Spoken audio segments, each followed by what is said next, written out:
Ümumiyyətcə biz belə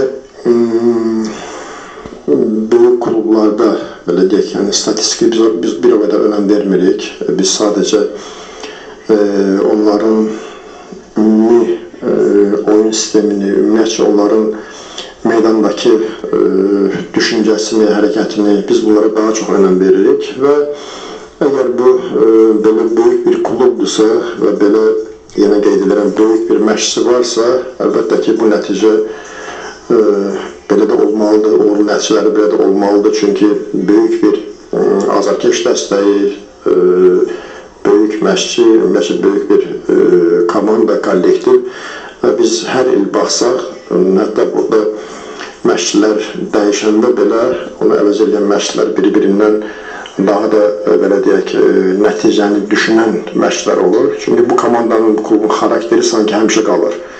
Buna görə belə onu biz düşünməyərək bu oyunu hazırlaşırıq. Çünki bu tam fərqli bir turnirdir və əvvəl qeyd etdiyim kimi mənə elə gəlir ki, bu klub bu komanda əvvəlki nəticələri yox, bugün bizə qarşı oyunu düşünəcəklər. Çünki turnir cədvəlində öz yerlərini daha da yaşlaşdırmaq üçün.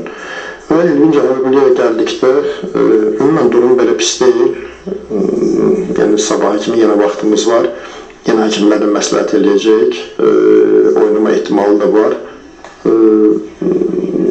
Bəlkə hər hansı bir dəyişik ola bilər, amma hər bir halda sabah oyundan qabaq tam qəti qərar verəcəyik.